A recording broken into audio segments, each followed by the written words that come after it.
Well, I really appreciate the invitation, Joan. I think it's great. I think some of the individuals that are on, I might have met last time that I met with all of you. And welcome to some new faces.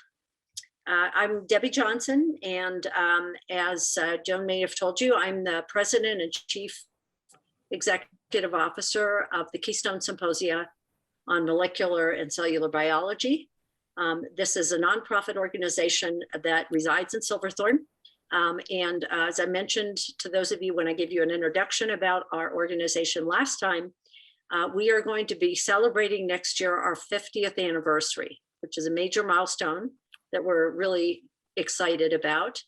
Our main goal is to convene conferences in the biomedical and biological sciences. We do this across the globe, and we probably put on around 50 to 60 meetings per year, many of which are based in Summit County. And I joined the organization about, I guess it was in the summer of 2019, where I moved from Baylor College of Medicine in Houston, Texas. I still have an appointment there because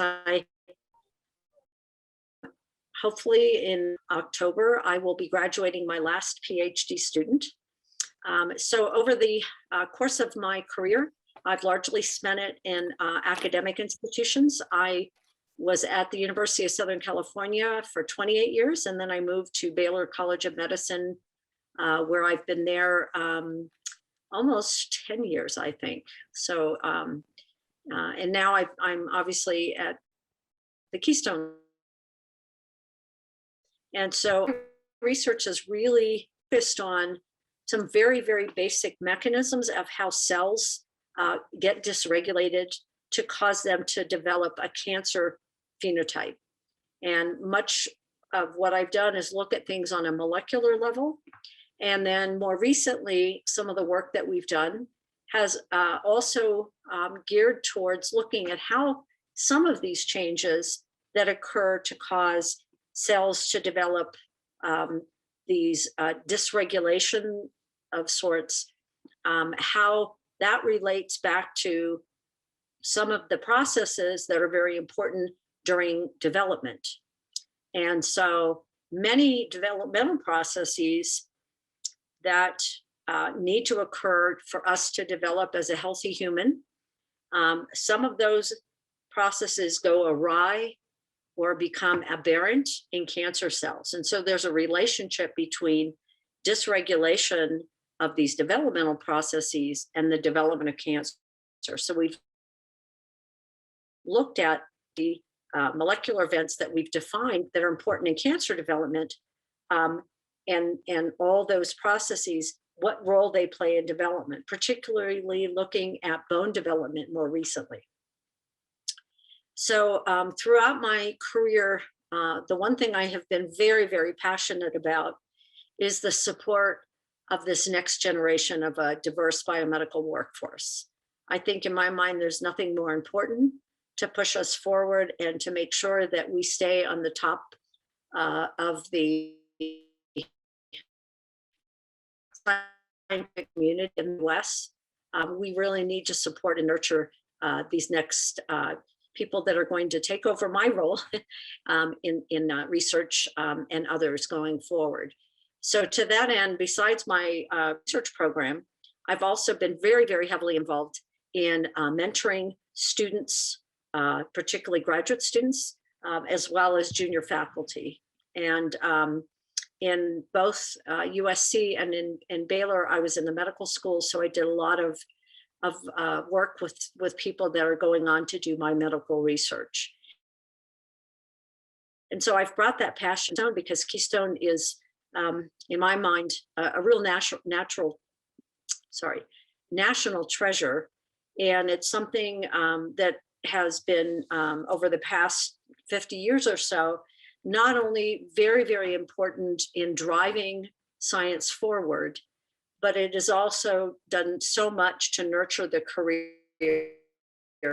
of many of us and inspired us to greater things. So that's one of the big motivations I came And as an added benefit, I love living in the mountains. So that's another benefit. But, you know, I would welcome any of you that have any other questions about our organization. You probably say, well, where are they?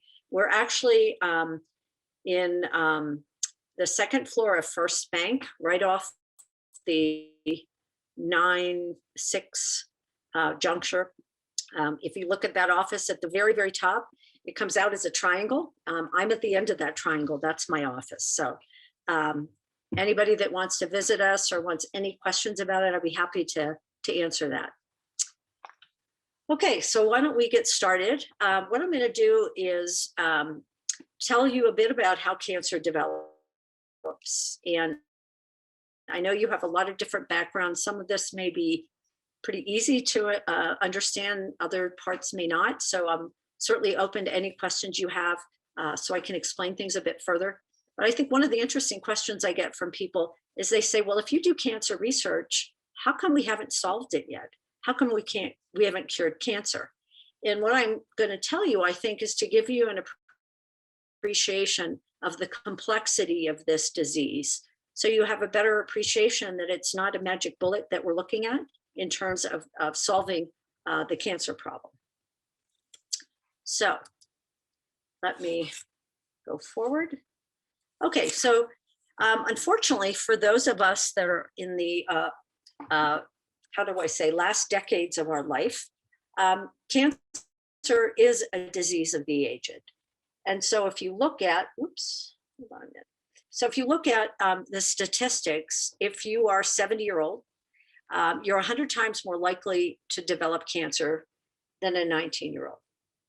And if you look at the cancer incident rates, and you can see here, very little in terms of the numbers of cases a year, very little cancer developed until probably third decade or so. And you can see that things sort of exponentially take off at about 70.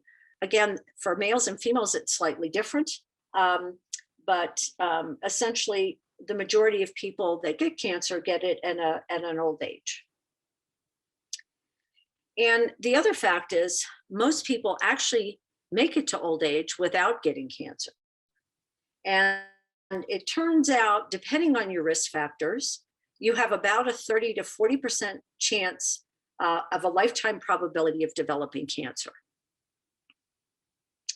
So the other important fact is that us biologists estimate that it probably more than a quadrillion cells need to cooperate to keep a person healthy over their entire lifetime, okay?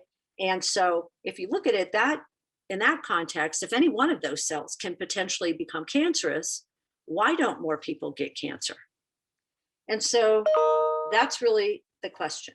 And as I said in the prelude that you all got sent out, you know, cancer largely develops as a result of a combination of different types of insults to our cells that start off, accidents, and that combination induce normal cells to ultimately become malignant and grow in unnatural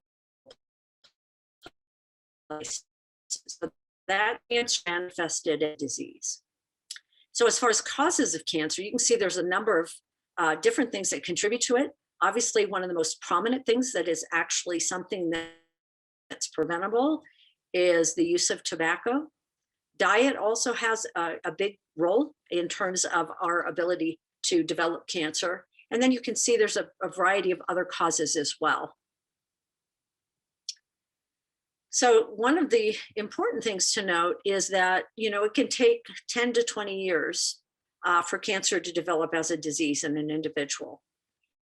And so one of the other questions people will ask is, well, I stopped smoking, you know, 10 years ago, I should be okay. Well, not necessarily. So, you know, I think it's an accumulation of sorts, but keep in mind that what you do now can affect, you know, whether you develop cancer, but it may not manifest itself for a number of decades. So what I'm going to cover is what are the properties that cells have to possess to become cancerous. And we'll go over what I call the cancer superpower properties or cancer cell super properties. And there are 5 of them that we're going to cover. The last one, which is invade and metastasize, is really what causes a death, cancer deaths. Many of the other 4 parameters don't necessarily lead to a significant disease or death, but it's the invasion and metastasis of cells that really causes people to be very sick and potentially die. Okay, so starting out with something quite simple, I hope, is just the understanding of how cells work in terms of their process. So you know that in our cells, we have genetic information in the form of DNA. And that DNA is really something that houses all the information and provides ultimately a signal by which the cell can function. So that's where the information is stored. Now, how the information is transmitted is that DNA itself is able to be read into another form of genetic information, which is RNA. And that RNA is then a message, if you will, to go and actually have the formation of variety of different proteins. So these are 3 very important macromolecules in our cell. And ultimately, depending on what part of the DNA is read, and therefore the different types and amounts of RNA is formed, will determine the content of protein in our cells and ultimately the function of those cells. And just as a note, for those of you that have, like myself, had one of these mRNA viruses, the RNA, which is the material that's being delivered in those lipid particles, as shown here, is what is being delivered into our cells.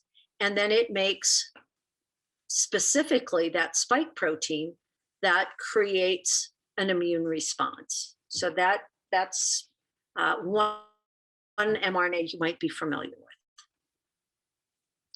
Okay, so let's start out with abnormal DNA and what that looks like.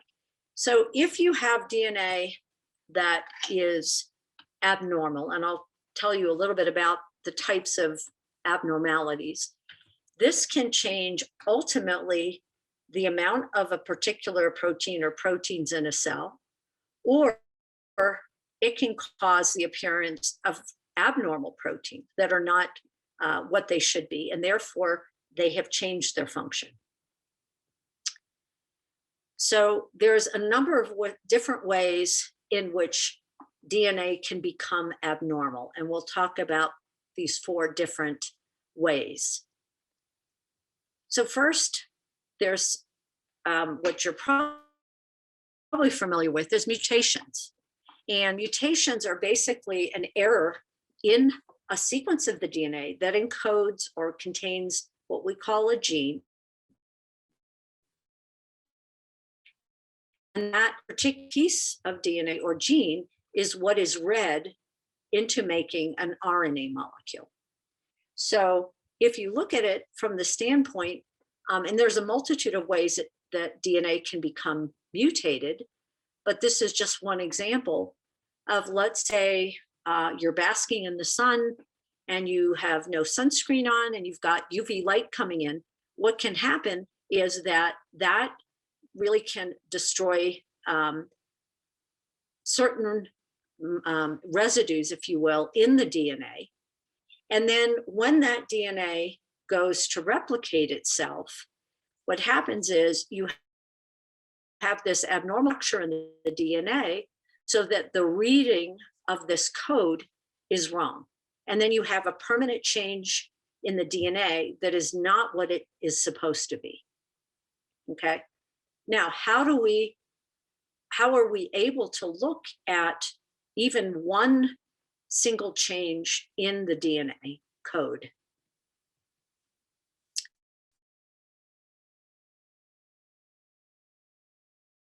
This polymerase chain reaction. So I'm sure you're all familiar with this. Many of you may have had a COVID test. And the way it works is the following. You can literally have one piece of DNA, such as this, and be able to take that piece of DNA and basically let it replicate in a test tube. So you can literally have, millions of copies of that DNA.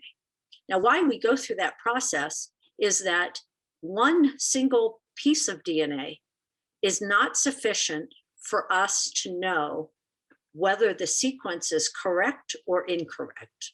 So we have to amplify this, make more copies of it so we can actually go and sequence these molecules and look at, does it have the right sequence or code? So what happens is the piece of DNA is put in a test tube, and we add the enzyme or protein that allows it to copy itself into 2 new strands. And then those 2 new strands can be used to then copy those strands into new strands, et cetera, et cetera. So it's a polymerase chain reaction because you take that DNA, you unwrap it, if you will, it replicates, and then you go through that process again. So it's a reiterative process.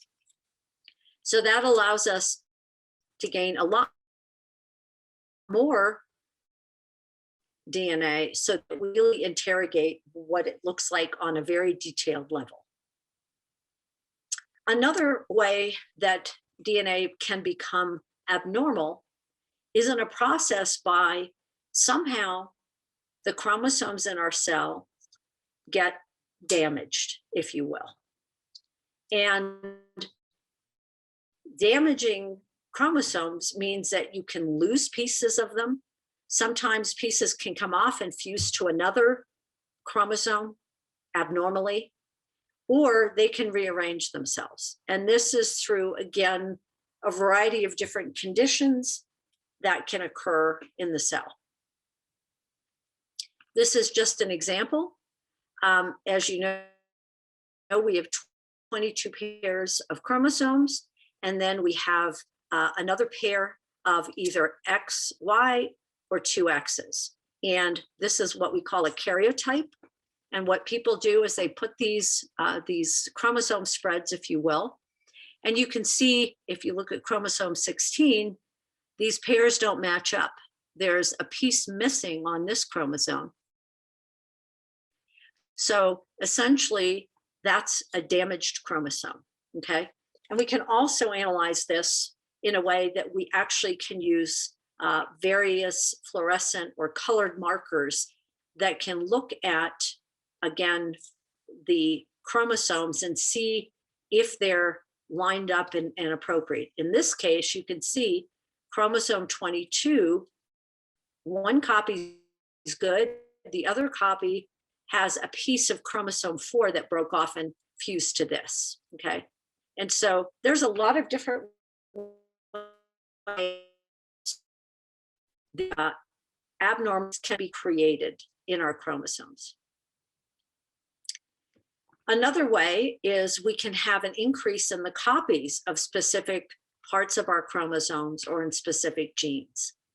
And an example of this is, as shown here, this is where you have more copies of a gene than you're supposed to, and therefore you get more of that protein. Now, sometimes it's a good thing and sometimes it's a bad thing. So an example of this is something that happens in about 30% of breast cancers, which is that normally there is a protein called HER2, and cells have certain numbers of proteins are sitting on the cell surface if you have a normal amount of that gene in your chromosomes. This protein allows cells to grow and divide in a normal manner. However, in people that have breast cancer that are what we call HER2 positive, what happens is those cells have been somehow had multiple copies of that HER2 gene that are now part of the chromosome. So it's making a lot more of that HER2 receptor protein. And this causes cells to grow and divide a lot faster than they should. And then last thing is what we call epigenetic changes. Now it turns out that the DNA that's contained in the chromosomes, that is not just by itself, isolated as a double helix of sorts. It's actually packaged with proteins, and that's what a chromosome is. It's DNA that is packaged with proteins. And the proteins that it's packaged with are proteins called histone proteins. And there's a whole number of them that bind to the DNA. Now, how this affects the DNA is that there are ways in which the binding can affect the architecture of the DNA. So for example, if there's a lot of these histones that are binding DNA, as you see here on the left, if this DNA is supposed to have a gene in it that's supposed to be read into mRNA, the proteins that need to do that can't get in because there's a hindrance of that, because it's all packaged into these histones. However, if the histones are more loosely packaged in this part of the DNA, these proteins are much better in their ability to access the DNA to read it and make the mRNA. So the arrangement of these histone proteins really is able to affect the degree to which that genetic code can be read, the types and quantity of mRNA that can be produced, and ultimately, again, affecting the population of proteins.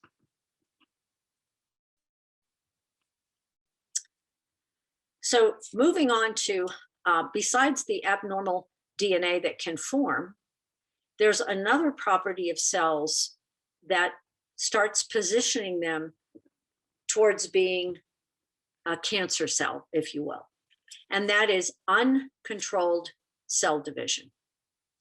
So in our bodies, we have a lot of different cells, many of which replicate the cells at different points in time. Some of our cells, like the cells of our immune system, our hair follicles,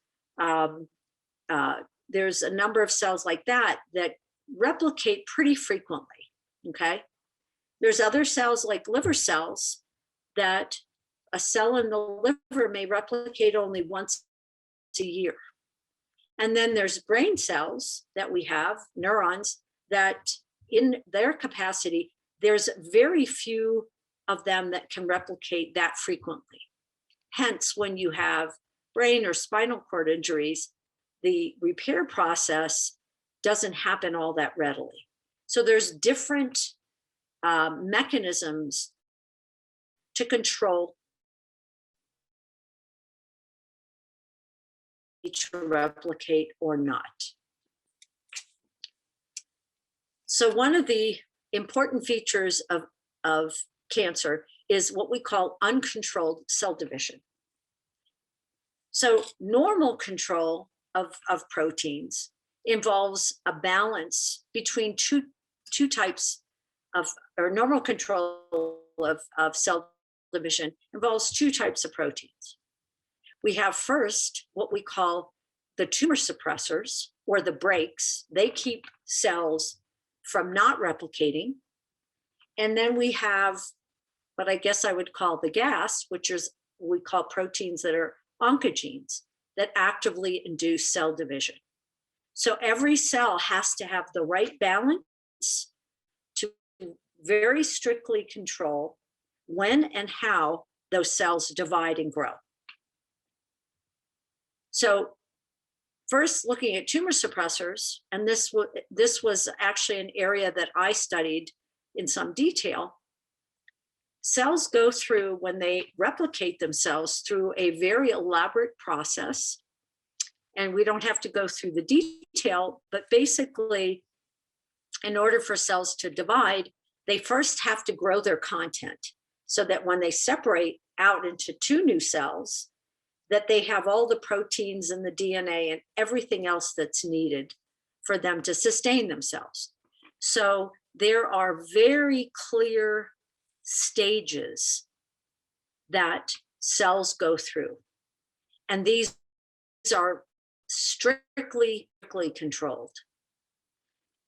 During this whole process, of course, there are what we call checkpoints. And those checkpoints are driven by certain proteins. So one particular protein is called p53. And that protein stops cells right at this point. And it basically, we call it the guardian of the cell, because it really looks at the cell and says, has it done everything right to this point?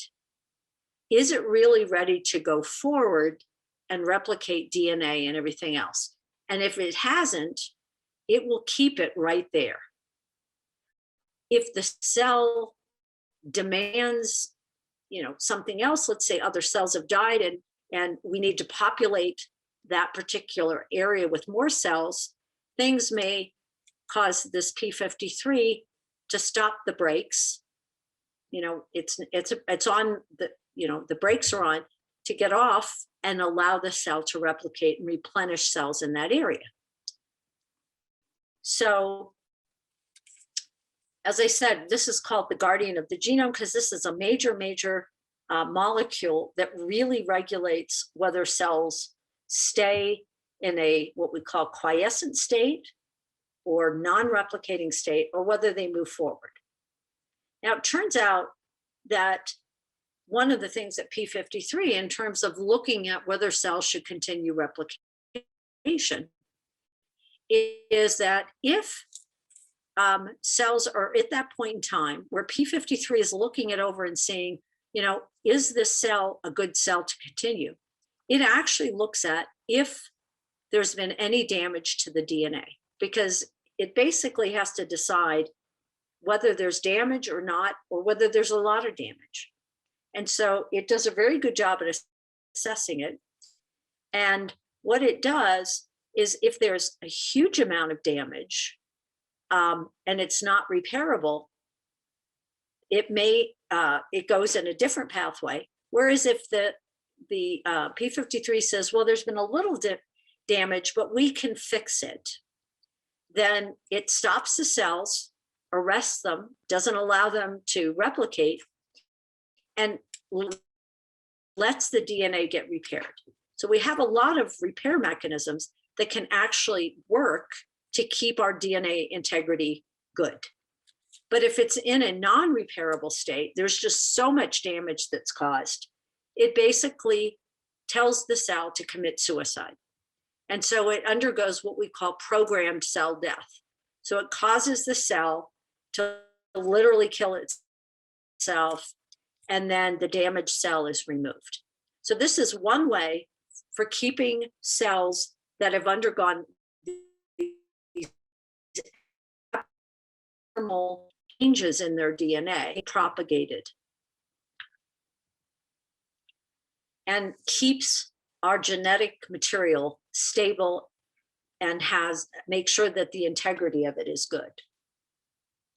Okay, so what is the consequence if we lose something like p53?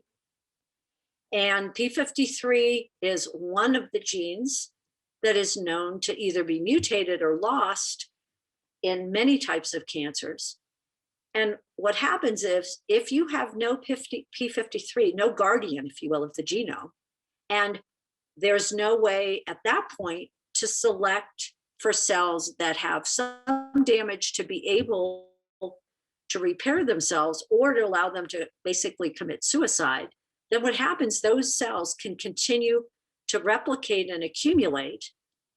And they will acquire more and more mutations, chromosome abnormalities, all kinds of DNA changes that can then lead to uncontrolled cell death and ultimately to cancer. Now, what about the other types of proteins, which we call oncogenes? So again, those proteins are in cells, and there are certain stimuli or signals that can cause cells to replicate themselves, right? And for example, if you have an injury, you have a cut and your cells on your skin need to repair themselves and replicate, that's when these so-called oncogenic proteins or proteins involved in allowing cells to grow and replicate kick in. But they only should respond to specific signals.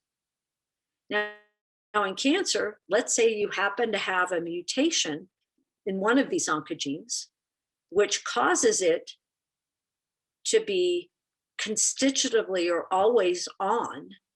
There's no way that you can stop those cells from replicating.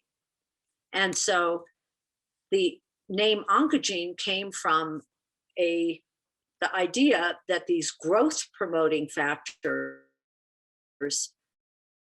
cause cells to become oncogenic or cancer-like. And so again, you have this abnormal activity of a growth promoting gene, uncontrolled cell death, which again is one of the prerequisites for cells to become cancerous. Another important feature of cells, besides what we've just talked about, is the ability of cells to acquire immortality. So what happens to normal cells during our lifetime is that they can grow and replicate. Maybe they grow and replicate every year, every 10 years, or every week. There's different, right? Different types of cells have different properties and needs in terms of our body. So the question is, how is that controlled? Ultimately, the other way of controlling cells and making sure that, if somehow there's something wrong with them and it escapes the surveillance machinery, if you will, that there's another way that we can sunset these cells, if you will. And that is by looking at their ability to undergo limited number of cell divisions. So normal cells, what happens is they will undergo replication a limited number of times. And then they undergo a process called senescence. So they don't die, but they just can't have the capacity to keep growing. However, cancer cells, they basically divide indefinitely. They can go through, hundreds of replications and they're just fine. So they essentially develop what we call immortality. Now, how does that work? So it turns out it has to do with the ability of our machinery to replicate the ends of chromosomes. And this is because the ends of called telomeres. And this is just illustrated here, where you can see at the very end, those little yellow dots, those represent telomeres. Now, what do they do? Well, it turns out that in a normal cell, we start out with a chromosome or piece of DNA, and they have these little repeating sequences called telomeres. And every time that cell replicates, they lose some of these repetitive telomere sequences. So ultimately what happens is that they'll end up with one or no of these telomeres. And because these telomeres are essential for these chromosomes to be able to replicate, that's where this whole process stops. And if the DNA can't replicate, that means the cells can't replicate. So that's the normal process. And again, it's another checkpoint by which if cells replicate, they may acquire some abnormal chromosome DNA features. But this ensures that if you only undergo a limited number of replications, those cells will eventually not be able to undergo any more replications.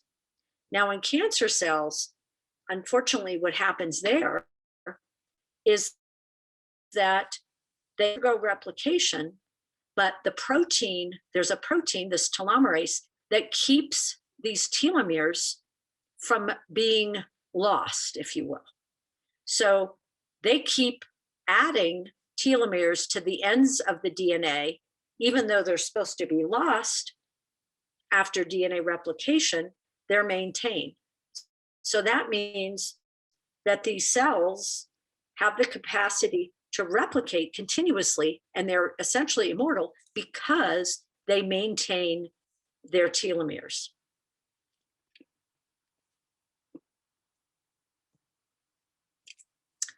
Another feature is that in our bodies, cancer cells are abnormal.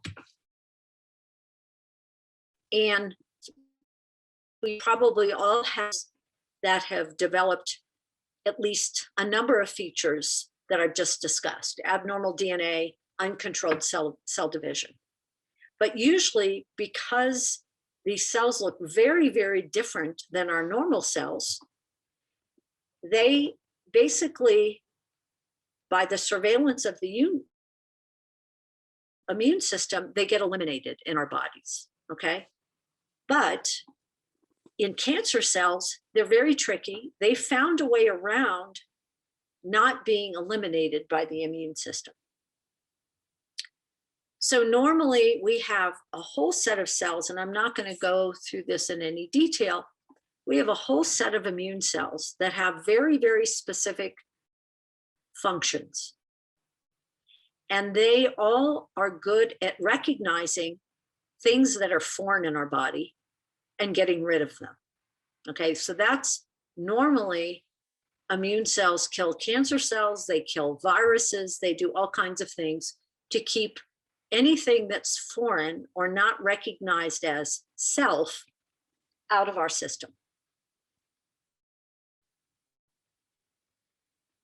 One of the important pieces of cancer research and things that immunologists have been working on for very, very many years, and we finally had a breakthrough over the last 10 years or so, is one type of immune cell that's also really, really important in terms of fighting cancer, and that is what we call cytotoxic T cells. And those cells directly attack cancer cells and destroy them. And basically, what happens is that if we look at a tumor cell, what can happen is that the cytotoxic T cell recognizes that this cancer cell looks abnormal. It has abnormal proteins on its surface because it's all messed up. And so it binds to the cancer cell and destroys it. However, again, what happens is cancer cells are really tricky. And what they can do is they can produce some type of almost like a mask so that those T cells don't see those cancer cells as abnormal. It escapes surveillance and killing of those T cells. So they will end up developing other proteins and signals that they express on the cell surface so that the T cells can't bind to them any longer and destroy them. So one of the things that I'm sure many of you have heard of is the way we're now able to engineer these cells, the T cells, to now help fight cancer cells in a way that we weren't able to do before. So one of the examples is that cancer cells can produce, as I said, different proteins on their cell surface to suppress the ability of T cells to bind to them. And one example is a protein called PD-L1. Now, different types of cancers may express different types of proteins. Not all of them express this PD-L1. But if the cancer cells express this protein, what happens is the T cells are engineered in such a way, so this is where patients' cells are taken out of their body, re-engineered, put back in, to basically be able to then have that interaction occur. So initially, with the cancer cell not being able to target, the T cell not being able to target the cancer cell, they can be re-engineered to do that. The other thing that can happen is that there are proteins that can bind to this PD-L1 to prevent the ability of PD-L1 to suppress the T cell killing, if you will. So there's a number of things that can happen. But basically, this is one of the reasons the evasion of the immune system that the cancer cells use as their advantage to keep growing. And then lastly, all of what I've just talked about will never, ever kill an individual. All of those things that go wrong can be mitigated by a number of ways that we can help treat cancer, but particularly if the cancer or tumor is confined to a particular organ of origin, that's where the treatment works. What kills people is when the tumor or origin of where the cancer started, when it spreads from that primary site to distant locations within our bodies. So essentially what happens is this: the cancer or tumor, if you will, is in a location and that tumor forms, but as it needs more nutrients and it needs to be able to sustain itself, cells will break off from the tumor and they'll go into largely the blood vessel or lymphatic system. And they are then able to travel to another site to set up shop. And this is where they begin to grow and divide in multiple locations.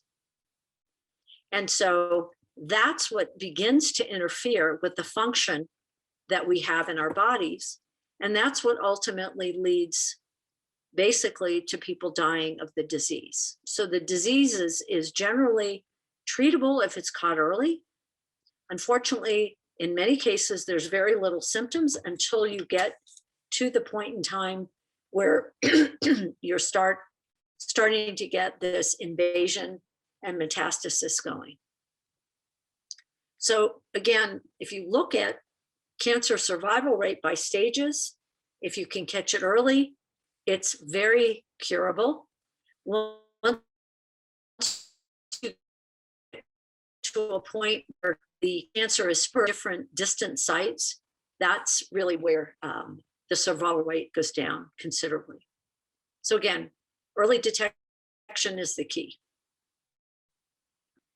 So I just want to summarize what we talked about of the various steps to cancer. First, at the top, cells have mutations or other abnormalities in DNA that occur. This leads to changes in the cell that can lead to additional mutations or suppression of these growth control signals to suppress cell death. Cells also then can become resistant to cell therapy, to treatment, if you will, because again, they try to escape the agents, chemotherapy, whatever that is basically trying to kill the cells. They have a workaround and further acquire mutations that do not allow them, or they acquire further mutations that allow them to continue to grow and divide. These cells also have the ability to keep their telomeres intact. So they gain this immortality feature where they can continue without any stop in cell division or growth, acquiring this immortality. And then ultimately being able to break off and go to distant sites, invade other tissues and organs through this invasion and metastasis. And this is again where cancer manifests it as a real problematic disease. Okay, so how do we treat cancer? And many of you probably know this. You know, we start with what I call poison, which is chemotherapy. And it's very nonspecific. And basically what it does is to just kill any actively grown cells. And that's why, for example, one of the actively growing cells in your body are the ones in your hair follicle. And that's why people lose their hair. That's why they become immunosuppressed, because our immune system cells are actively growing and dividing. So any cell, including tumor cells that are actively growing and dividing, gets killed by this type of therapy. Luckily, what we've been able to do is to be able to treat cells biologically and really target the cancer cells depending on what's gone wrong in their DNA and the protein changes that have subsequently occurred. So one of the more important things to do is to have someone has cancer to have their tumor DNA sequenced. And that way we can see what is it that went wrong in their cells that caused this cancer to develop. Did they have a mutation in P53? Did they have a mutation in HER2? What is it that caused this? Because we now have an arsenal of drugs that will specifically target some of the culprits, if you will, that have caused the cancer. And one example of this is Herceptin. Those individuals that are HER2 positive, primarily for breast cancer, and there's some lung cancers that are also HER2 positive. Herceptin can be a very effective treatment because it binds to HER2. Now, if your tumor cell doesn't have that HER2 overexpression, it's not going to work, okay? So that's why it's really important to get at the details of what caused the cancer to develop. What are the mutations? And the other important thing about that is that in context to not just treatment, but they now have a lot of data to say, if your cells have this genetic mutation and this and this and this, we've done a lot of work to see what types of treatment work best with that combination of mutations. So there's more and more data coming out that will allow us to do what we call personalized medicine, to treat each patient and each cancer individually.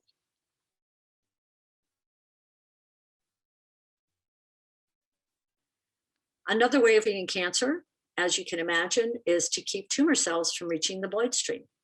And in doing so, one of the things that tumor cells do is they actually not only go to the bloodstream, but they cause blood vessels to grow a lot so that they can get nutrients.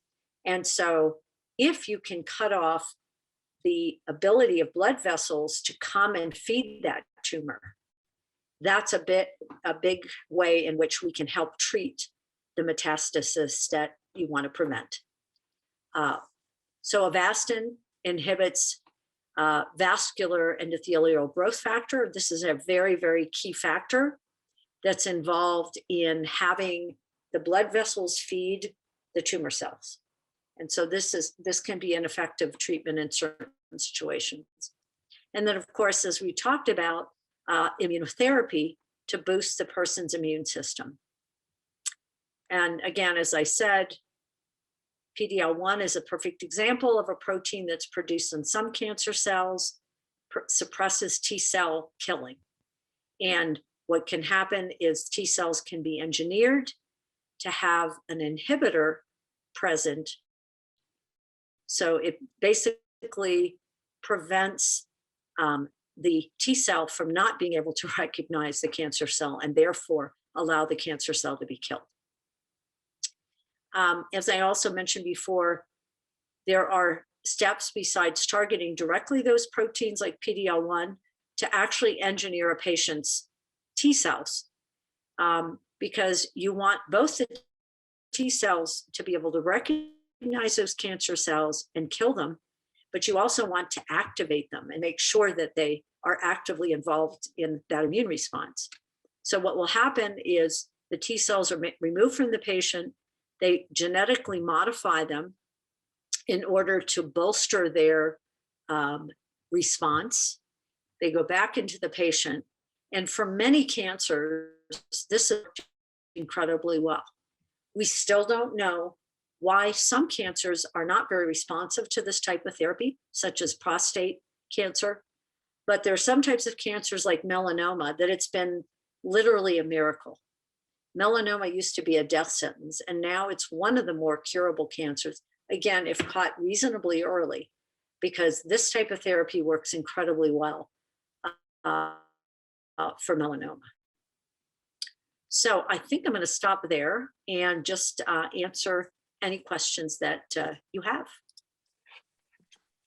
Okay, that was excellent, Debbie. Thank you so much. I'm just scribbling down all these notes. I learned so much about cell processes, but it's stunning to me that you can do all of this work, very, very detailed work, but we can't detect cancer sort of growing somewhere quietly until it gets out into the bloodstream. Is that a fair statement? And then I'll go over to the chat because we do have people, questions. Yeah, so I think that's not necessarily true. I think one of the things is for solid tumors, for example, those tumors may grow. Now, depending on the location of the tumor, it may be that even a small tumor here, neck, whatever, that you feel it, early on, so that it's caught before, again, it breaks off and goes into the vascular system. So it really, to some extent, depends on the location in terms of what the symptoms might be. One thing that has been problematic is for ovarian cancer, for example. That's not something that necessarily gives you symptoms right away, right? Whereas something like lung cancer, maybe you're having trouble breathing. So it really depends on where the cancer is located. For example, brain cancer, if you start forming a tumor in the right space in your brain, you can get dizzy or have some kind of impairment, neurological impairment that can be detected maybe pretty early on. Other cancers, it's harder because there's no symptoms right away. It is material organs where you do get symptoms. So it just varies a lot. Okay, well, thank you for that. It's sort of sobering. Let's go to the chat here. Can you see the chat? Yes, I can see it. Let me see. Linda says, how does that DNA repair happen? What is that? What is it actually happens in the cell to repair it? Why would you lose P53 genes? So that's a great question, Linda. So there are lots of different what we call repair enzymes. And it starts with when our DNA replicates, it unwinds its two strands, and one of the strands gets copied. And as it gets copied into the appropriate base that matches up with that original base or complements the original base, what happens is we have proofreading mechanisms where enzymes will come in and say, is that the right one? No, it's not. So another enzyme will come in and cut it out, and they'll start over again. So that starts at the very essence of replication to ensure that that process works well and it stays, the integrity is good. Sometimes it doesn't, I don't know, it's off doing something else and it doesn't recognize a mistake was made. So that can happen. And then in terms of when DNA has already a mutation in it, it's not matching up to the other strand and it doesn't form that DNA helix, there is, again, a surveillance process that goes on and can say, wow, that doesn't look right. And it can actually cut out that base pair or that piece of DNA and redo it to make sure that it's right. So there's a whole slew of different processes that can come into play either during replication or even after replication that can repair DNA, okay? If there's a lot of damage, it overwhelms the system and it can't do all of what it needs to do. And that's where P53 makes this decision. I don't think we have the power to do all of this repair, and it causes the cell to shut down. And why do you lose P53? Once cells begin to replicate, and let's say it's a mutation that causes it to start replicating when it shouldn't. Things start going a little bit haywire when there's no brakes on, and more accidents happen. So more mutations accumulate. And in a way, think of it, it's the survival of the fittest. So if you have a cell that undergoes a mutation that causes the oncogene now to be ineffective, that cell's not going to continue to grow and divide. But if it acquires a mutation that happens to be in P53 that makes the resultant P53 protein not functional, that cell's going to take off because there's no brakes. So it's really a matter of, when you look at the process, it's not just a single mutation that occurs that causes, the cell to have abnormal DNA and all these other things kind of, snowball and happen. There's really many mutations that happen. And that's why it takes so long, because some mutations may be positive for growth, some not positive. And just the right combination makes the cell take off. Does that make sense?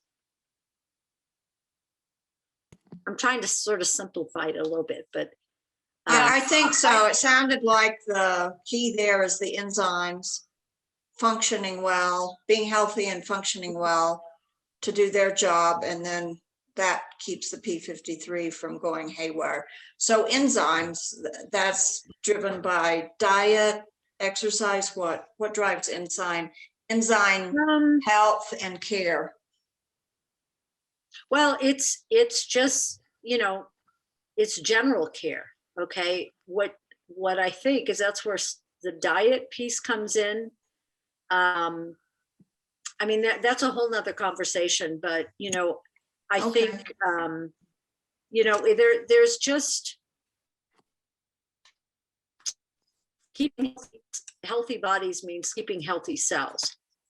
Diet has one role in that. They say antioxidants are good, keep our mitochondria healthy. They're the powerhouses of our cells. A lot of what happens is also just accidents where these enzymes, the repair enzymes, are not working as well for whatever reason. But I think that it's looking at it at a holistic level. The cell needs to maintain the appropriate proteins and the appropriate amounts of those proteins. And it's a very exquisitely controlled process to make that happen. Even stress on cells can cause things to go out of whack. And there's ways in which cell stress can be regulated in our cells. Just like we get stressed, cells get stressed. So there's a whole kinds of checks and balances that need to happen. Sometimes they don't work all that well, but the thing I want you to appreciate is all of the various things that need to take place. And this is why, in other words, for all these mutations to accumulate, this takes a lot of time because there's a constant repairing going on or elimination of cells if they're not right. So, on a holistic level, diet, obviously no tobacco use, looking at health of your skin, sunscreen, which I wish I had behaved myself better in my 20s. But, and there's some people that have a wonderful diet and are just absolutely do everything right and they still get cancer. So there's an element of genetics that goes into play in this. Maybe people have, their enzymes have, not everybody has exactly the same sequence on all of their genes.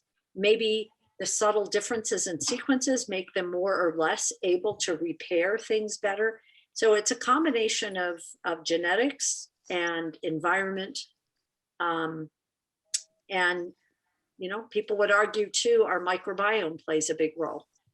The types of bacteria that are housed in our body can also make a difference. So it's just a very complicated number of parameters. Well, you addressed, Debbie, then a little bit Don Parsons' last question. Are there specific dietary factors that are known to be carcinogenic? And are there other diets that are more beneficial? I think you've sort of given us a little bit of an answer. Yeah, I mean, I don't know. I think my own personal view is this. I mean, I think I remember way back when the sweetener substitute, saccharin or whatever, they said, oh, it causes cancer. And yes, if you feed mice enough of it, it probably does. But, I think to me, the whole idea is everybody knows what eating healthy looks like. There's data supporting that fructose is bad for cancer cells. So, sugar, fructose, we know that's probably not good for us. But I think, more than anything, having a variety in your diet, because there's not, again, a magic bullet. If you eat broccoli every day, will that help you not get cancer? Who knows? They might find out there's something in broccoli, even though some parts of it are beneficial, there's other things that may not be. So I just think it's looking at, doing what you can to eat as healthy as you can and a variety of different things. But there's certainly not, I mean, even though people say, oh, antioxidants or probiotics or whatever, I just don't think everybody has it. It's not like doing studies on animals where they have the same genetic background. We all are so different. And so the contribution of our genetics to all of this, obviously plays a big role in it. Wow. Is that good or bad? Well, it can be good. Sense. It can be good and bad. I mean, I'm sure of women that have the mutation in the BRCA1 gene, which actually is a repair gene, as it turns out. And those women, an 80% chance of getting breast cancer or ovarian cancer in their lifetime. So that's a known genetic factor. Will all of those women get it? No, only about 80%. So the issue is what's different about those 20% compared to the 80% that would get it. And it's other genetic factors that, are causing them to be more or less predisposed. Got it. Okay, I think we have one last question that came from Don Parsons at 443. It starts with what determines the rate of cell replication? Can you see that in the chat? Yes. Okay. No, that's actually really good question. I think it largely has to do with each cell, let's say in different tissues, has a lot of different parts of their chromosomes that in some cases, this one cell may have, part of this one chromosome completely covered with histones. So it's inactive, it's unable to be read. Another cell, we have that whole area open. So the accessibility of those chromosomes with the histones arranging there, and the many other proteins that can go in and read the DNA, that really, again, determines what the cells have in terms of their content of proteins, right? So in a cell immune system, a T cell versus, a lung cancer, or sorry, not lung cancer, an epithelial cell in the lung. Those are very different cells, or a neuron. They all have exactly, for the most part, exactly the same DNA, okay? But why do they look so different in terms of where they are? Bone versus brain, everything. And it's all a matter of what parts of those chromosomes are actually read and what parts are not. So every cell is different in every tissue. And so what determines the rate of replication is probably the production of the so-called breaks, and then also the production of those oncogenes that can cause replication to occur. And there is a timing of sort that occurs that, with expression of those proteins and the process that the cells go through in that cell cycle that varies between the different cells, again, based on the proteins that are being produced. It's a relatively complex situation because the surrounding cells also play a role.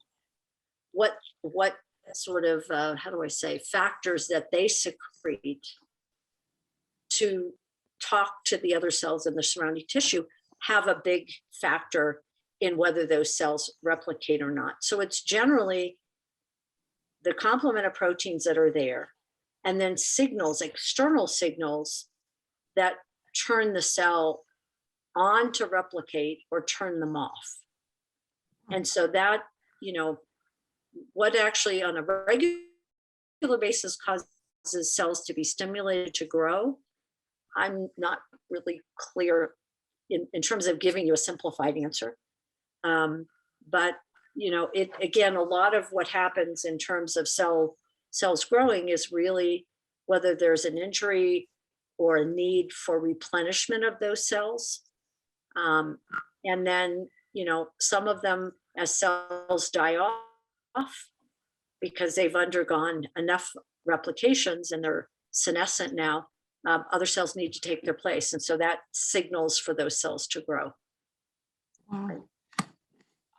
I can see, thank you for that answer. I don't see Dawn, any more comments from Dawn, but I now understand very well what you said right at the first.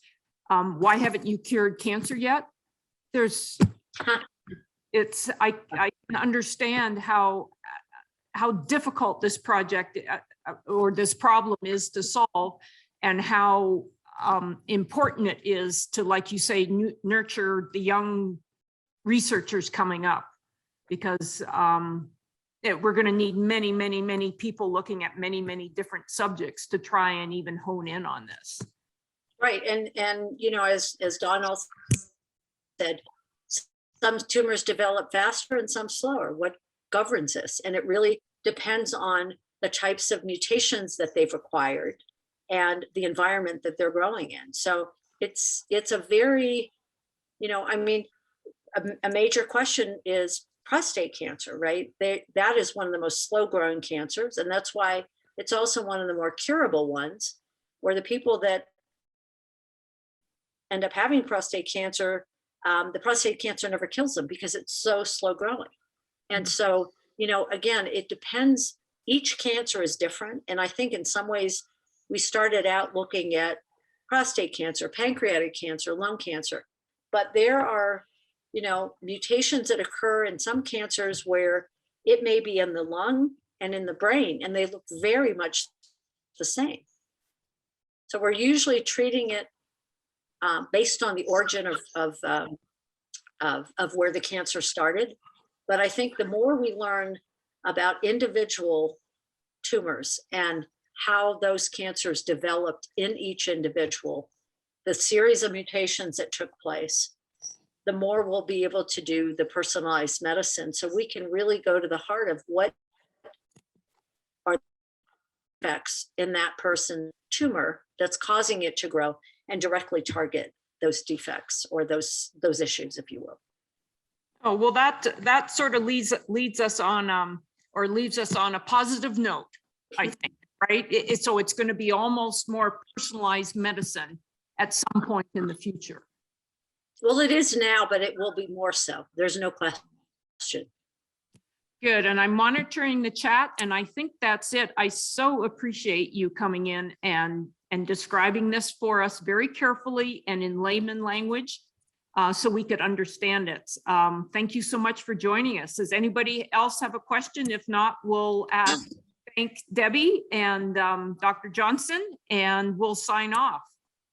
Thanks to all of you for your attention, and I'd be more than happy for you to reach out to me if you have any questions. You can find me at keystonesymposia.org.